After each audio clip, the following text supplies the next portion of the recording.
अल्हम्दुलिल्लाह अल्हम्दुलिल्लाहिल्लज़ी लम यज़ल आलिमन क़दीरन हय्यन क़य्यूमन समीअन बसीरा वस्सलातु वस्सलामु अला रसूलिही अरसलहु इलन्नासि काफ़्फ़तन बशीरन व नज़ीरा व अला आलिहि व स्वहाबिहि कसीरन कसीरा अम्मा बअद फ़अऊज़ु बिल्लाहि मिनश शैतानिर रजीम बिस्मिल्लाहिर रहमानिर रहीम फ़क़द क़ाल अल्लाहु तबारक व तआला फ़िल क़ुरानिल मजीद वल फ़ुरक़ानिल हमीद क़ुल हातू बुरहानकुम इन कुंतुम सादिक़ीन सदक़ल्लाहुल अलियुल अज़ीम व सदक़ रसूलुहुन नबियुल करीम व नहनु अला ज़ालिका लमिनश शाहिदीन वल्हम्दुलिल्लाहि रब्बिल आलमीन।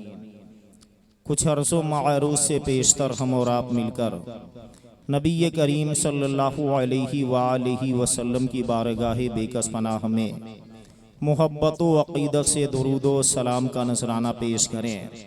पढ़िए सल्लल्लाहु अला सय्यदिना मुहम्मद सल्लल्लाहु अलैहि वसल्लम। आला हज़रत अज़ीमुल बरकत इमाम अहले सुन्नत इमाम इश्क़ व मोहब्बत इमाम अहमद रज़ा ख़ान फ़ासिली बरेलवी अलैहि रहमा फरमाते हैं, खुदा खुदा का यही है दर, खुदा खुदा का यही है दर, नहीं और कोई मफर मकर। जो वहाँ से हो यहीं आके हो, जो यहाँ नहीं तो वहाँ नहीं। जो वहाँ से हो यहीं आके हो, जो यहाँ नहीं तो वहाँ नहीं। फिर दूसरे मकाम पे आला हजरत फरमाते हैं, उन्हें जाना उन्हें माना न रखा गैर से काम। उन्हें जाना उन्हें माना न रखा गैर से काम। लिल्लाहिल हम्द मैं दुनिया से मुसलमान गया। याद रहे मुसलमानों, एक होता है जानना और दूसरा होता है मानना। आला हजरत कहते हैं उन्हें जाना, उन्हें किसकी जानिब इशारा है? तो जनाबे मोहम्मदुर रसूलुल्लाह सल्लल्लाहु अलैहि वसल्लम की जानिब इशारा है। उन्हें जाना उन्हें माना। तो एक होता है जानना और दूसरा होता है मानना। अब पहले जानना होता है, उसके बाद मानना होता है। जब तक हम किसी को जानेंगे नहीं तो फिर उसे मानेंगे कैसे? तो जानना भी जरूरी है और जानने के साथ साथ मानना भी जरूरी है। अगर कोई कहेगा कि सिर्फ जानने से बात बन जाएगी, मानना जरूरी नहीं है, तो मैं कहूँगा जानने के लिए अबू जहल भी नबी को जानता था लेकिन मानता नहीं था। जानने के लिए अबू लहब भी नबी को जानता था लेकिन मानता नहीं था। जानने के लिए वलीद इब्ने मुगीरा भी नबी को जानता था लेकिन मानता नहीं था। मगर मुसलमानों, सिद्दीक़ अकबर नबी को जानते भी थे और नबी को मानते भी थे। फारूक आज़म नबी को जानते भी थे और नबी को मानते भी थे। उस्मान हैदर नबी को जानते भी थे और नबी को मानते भी थे। तो मालूम ये हुआ जानना भी जरूरी है और जानने के साथ साथ मानना भी जरूरी है। अगर कोई आलिम है लेकिन आमिल नहीं है तो वो भी नाकिस है, उस वक्त तक कामिल नहीं होगा जब तक कि इल्म के साथ उसके अंदर अमल न पाया जाए। उस वक्त तक खुदा का महबूब नहीं होगा। तो याद रहे जानना भी जरूरी है और जानने के साथ साथ मानना भी जरूरी है। मैं बताऊं, अगर आंखें हो और आंखों में रोशनी ना हो तो आंखें बेकार हैं। अगर जबान हो और जबान में गोयाई ना हो तो जबान बेकार है। अगर कान हो और कान में समाअत ना हो तो कान बेकार है। अगर जिस्म हो और जिस्म में जान ना हो तो जिस्म बेकार है। अगर मकान हो और मकान में रहने वाला मकीन ना हो तो मकान बेकार है। अगर सूरज हो और सूरज में रोशनी ना हो तो सूरज बेकार है। अगर चांद हो और चांद में चांदनी ना हो तो चांद बेकार है। याद रहे, करबला हो और करबला में जाते हुसैन ना हो तो करबला बेकार है। वरना कौन जानता करबला किसे कहते हैं? आला हजरत फरमाते हैं, उन्हें जाना उन्हें माना। तो जानना भी जरूरी है और जानने के साथ साथ मानना भी जरूरी है। और जिसके अंदर दोनों बातें पाई गई, जानना भी पाया गया और मानना भी पाया गया, तो वो जब भी दुनिया से जाएगा तो बेईमान नहीं जाएगा। मुस्तफा को जानने और मानने के सदके में जब भी जाएगा तो ईमान ही बचाएगा। इसी बात को आला हजरत ने बयान किया है, उन्हें जाना उन्हें माना, न रखा गैर से काम, लिल्लाहिल हम्द, मैं दुनिया से मुसलमान गया। जिंदाबाद जिंदाबाद, सुभान अल्लाह। आप लोग बात को समझ रहे हैं कि नहीं? सब लोग समझ रहे हैं? तो मैं कहना यह चाहूंगा कि अगर सब लोग आप लोग समझ रहे हैं तो जो बीच में खालिस्तान है उसको पुर कर लीजिए। आप लोग आगे चले आइए।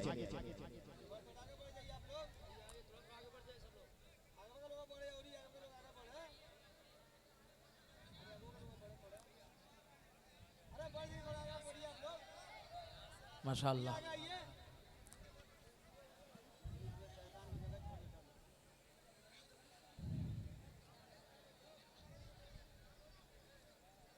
कितना अच्छा इंतजाम किया गया है, आप लोगों को बैठने के लिए कालीन बिछा दिया गया है। हर आदमी ये देखे कि क्या हमारे आगे जगह तो खाली नहीं है, अगर जगह खाली है तो आगे चले आए।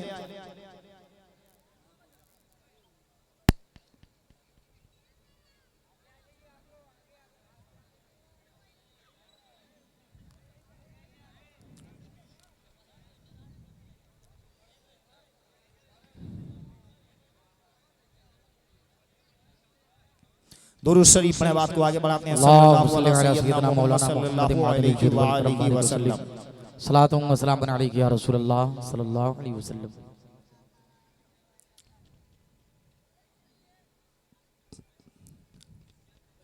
मैं इख्तियार मुस्तफ़ा पर सरसरी तौर से इख्तिसार के साथ चंद दलाइल पेश करूंगा जिसको आप लोग समाअत करेंगे।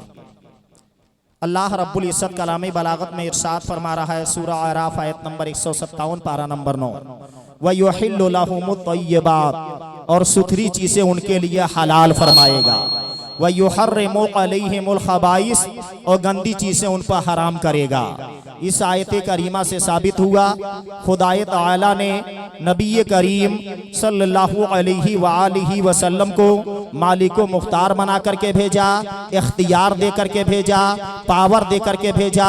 ये हुजूर अलैहिस्सलाम की शान है कि वो जिस चीज़ को चाहें हलाल कर दें और जिसे चाहें हराम कर दें। हलाल व हराम का इख्तियार हुजूर अलैहिस्सलाम को दिया गया। दलील नंबर 2 सूरा निसा आयत नंबर 105 पारा नंबर 5, इन्ना अनसलना इलैकल किताबा बिल हक, ऐ महबूब बेशक हमने तुम्हारी तरफ सच्ची किताब उतारी यानी कुरान पाक, लिताहकुमा बैनन नास, कि तुम लोगों में फैसला करो। अल्लाह ने हुजूर अलैहिस्सलाम को फैसल बना करके भेजा, फैसला करने वाला बना करके भेजा। लिताहकुमा बैनन नास, कि तुम लोगों में फैसला करो, बिमा अराकल्ला, जिस तरह तुम्हें अल्लाह दिखाए। इस आयत की तफसीर में है खलीफे सानी यानी दूसरे नंबर के खलीफा हजरत उमर फारूक आजम रदियल्लाहु अन्हु से मरवी है कि हरगिज कोई ये ना कहे कि अल्लाह ने जो मुझे दिखाया उस पर मैंने फैसला किया, क्योंकि ये मनसब, ये मकाम, ये दर्जा अल्लाह ने अपने महबूबे खास जनाबे मुहम्मदुर रसूलुल्लाह सल्लल्लाहु अलैहि वसल्लम को अता फरमाया है। ये हुजूर अलैहिस्सलाम का खासा है कि हुजूर अलैहिस्सलाम जिसके लिए जो चाहे हुक्म नाफिज कर दें। जैसे कि हजरत खुज़ैमा बिन साबित की एक गवाही को नबी ने 2 गवाहों के बराबर कर दिया। उम्मे अतिया को एक मर्तबा नोहा करने की इजाजत दे दी। अभी बरदा इब्ने नियाज को 6 माह बकरी की कुर्बानी की इजाजत दी।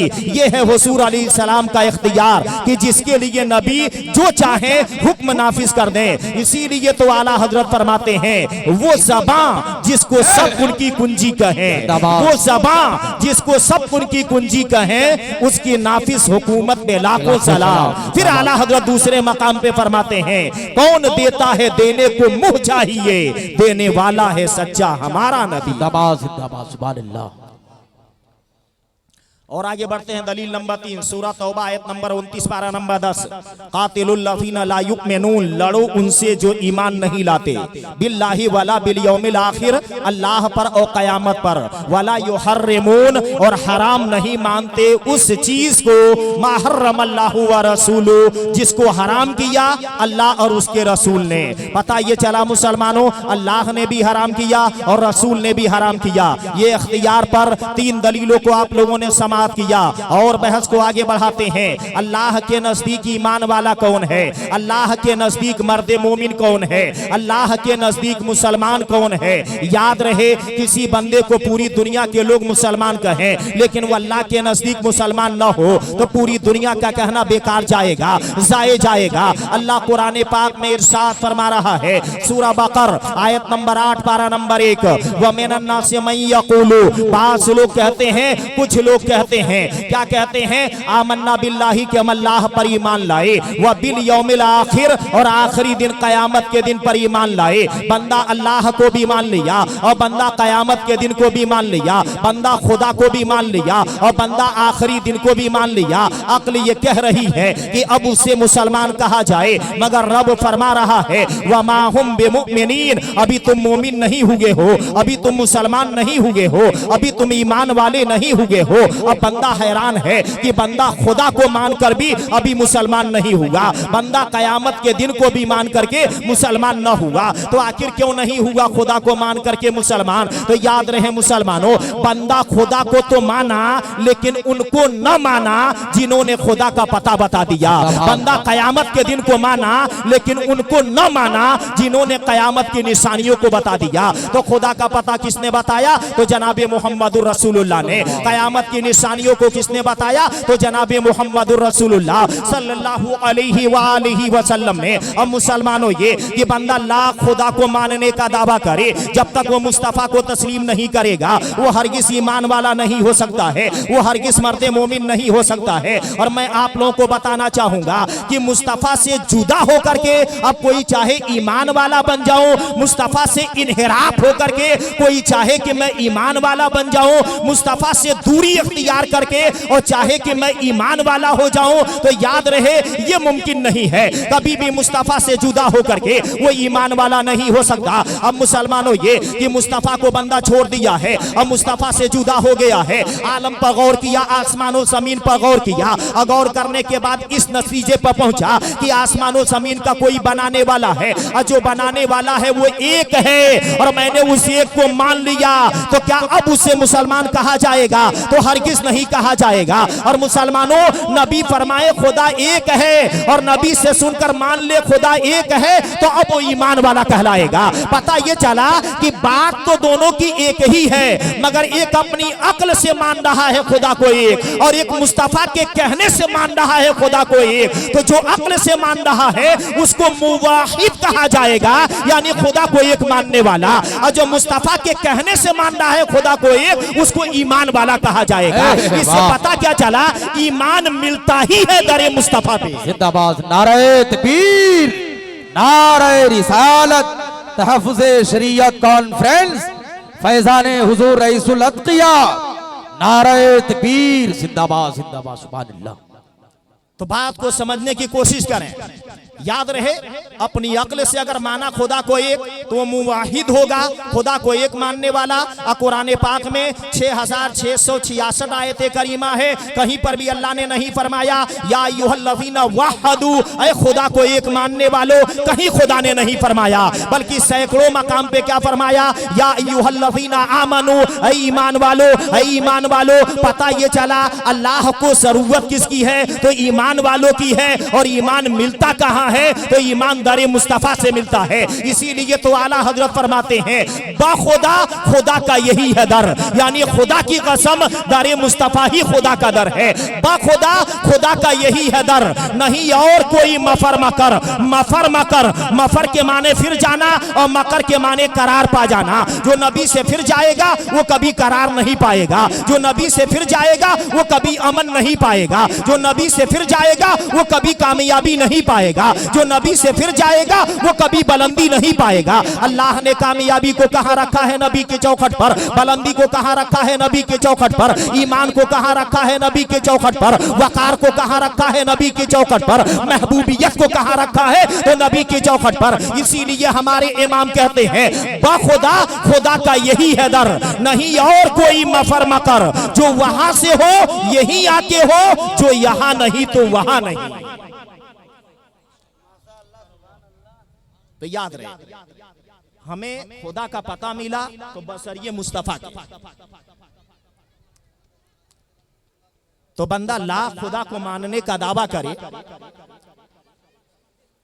लेकिन मुस्तफा से जुदा होकर, मुस्तफा से अलग होकर, मुस्तफा से इनहराफ होकर के खुदा को मानने का दावा करे, मगर मर्द वो मोमिन नहीं होगा, वो ईमान वाला नहीं होगा। इस बात को अच्छी तरह से हम नसीन कर लें। अब ये कि मुसलमानों हमें खुदा का पता मिला तो बसरिये मुस्तफा के। कुरान पाक में अल्लाह रब्बुल इज्जत फरमा रहा है, कुल हु अल्लाहु अहद, कुल आए नबी तुम फरमा दो, आए रसूल तुम फरमा दो। अल्लाह ने पूरे कुरान पाक में बड़े काफ से कुल कितनी जगह फरमाया?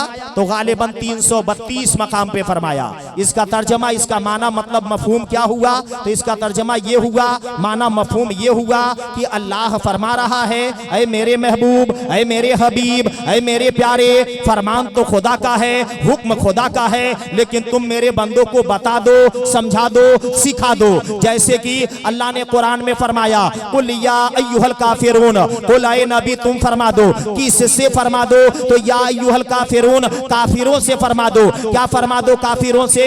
तो आखिरी आयत मा हसल नतीजा ये निकलता है, लकुम दीनुकुम वलिय दीन, तुम्हारा दीन अलग है और हमारा दीन अलग है। अल्लाह कुरान में फरमा रहा है, कुल हु अल्लाहु अहद, कुल आए नबी तुम फरमा दो। क्या फरमा दो? हु अल्लाहु अहद की वल्लाह एक है, अल्लाहु समद, अल्लाह बेनियाज है। अब मुसलमानों ये कि अल्लाह ने अपने एक होने का ऐलान किया, मगर डायरेक्ट नहीं किया, इनडायरेक्ट किया। और फरमाया कुल ऐ नबी तुम ऐलान करो कि अल्लाह एक है। अगर डायरेक्ट अल्लाह अपने बारे में बताता तो कुरान में कुल नहीं फरमाता, क्या फरमाता? अकूलू, मैं ऐलान कर रहा हूं खुदा एक है। लेकिन अल्लाह ने अकूलू नहीं फरमाया, क्या फरमाया? कुल ऐ मुस्तफा तुम ऐलान करो हु अल्लाहु अहद की वल्लाह एक है। हमने और आपने नबी से सुनकर कह दिया अल्लाह एक है, हम ईमान वाले हो गए। पता ये चला हम देख कर ईमान नहीं लाए हैं, हम मुस्तफा से सुनकर ईमान लाए हैं। मुस्तफा ने ऐलान किया है कि खुदा एक है और हमने मुस्तफा से सुनकर कह दिया है खुदा एक है। अब बताइए मुसलमानों, अल्लाह ने मुस्तफा को वसीला बनाया या नहीं बनाया? तो यकीनन मुस्तफा को वसीला बनाया। एक तरफ रब है और एक तरफ रब के बंदे हैं, और बीच में मुस्तफा जाने रहमत क्या है? तो वसीला है। अब मैं इसको आसान करूं आपको समझाने के लिए, एक तरफ पानी है और एक तरफ आग है, अब बीच में बर्तन वसीला है। अगर पानी को डायरेक्ट आग में डालो तो भी खराबी है, और आग को उठाकर पानी में डालो तो भी खराबी है।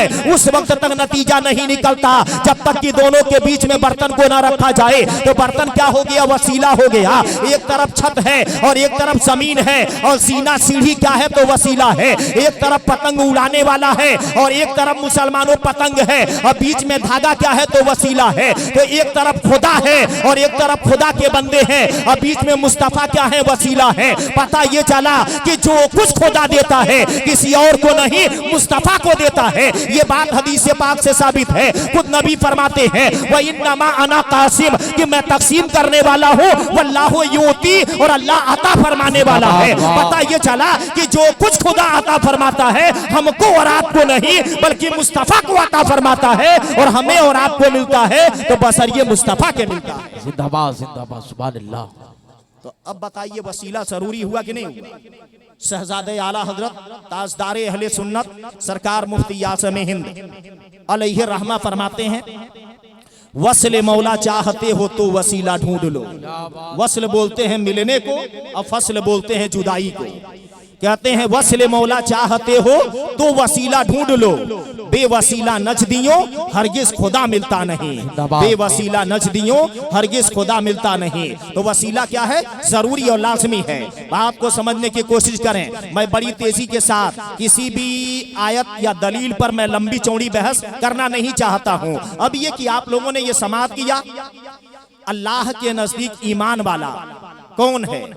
सूरा निसा आयत नंबर 65 पारा नंबर 5, फला व रब्बिका, ऐ मेरे महबूब तुम्हारे रब की कसम, ला युमिनून, कि वो लोग मोमिन न होंगे, मुसलमान न होंगे। कौन लोग? तो हत्ता युहक्किमू का फीमा शजरा बैनहुम, जब तक कि अपने आपस के झगड़े में तुम्हें अपना हाकिम न बनाए। सुम्मा ला यजिदू, फिर जो कुछ तुम हुक्म फरमा दो, फी अनफुसिहिम हराजा, अपने दिलों में हर्ज रुकावट महसूस न करें, मिम्मा क़दैत व युसल्लिमू तस्लीमा, और जी जान से मान लें। माहसल नतीजा ये निकलता है कि अल्लाह कुरान में फरमा रहा है कि जो नबी की मान लेता है वो अल्लाह के नजदीक ईमान वाला हो जाता है। कमाल की बात है, खुद मुस्तफा की शान को खुदा बुलंद कर रहा है कि अगर तुम ईमान वाले बनना चाहते हो, अगर तुम मोमिन बनना चाहते हो, तो तुम नबी के हो जाओ, नबी के फरमान को कबूल कर लो, तो अल्लाह के नजदीक तुम मर्द मोमिन हो जाओगे।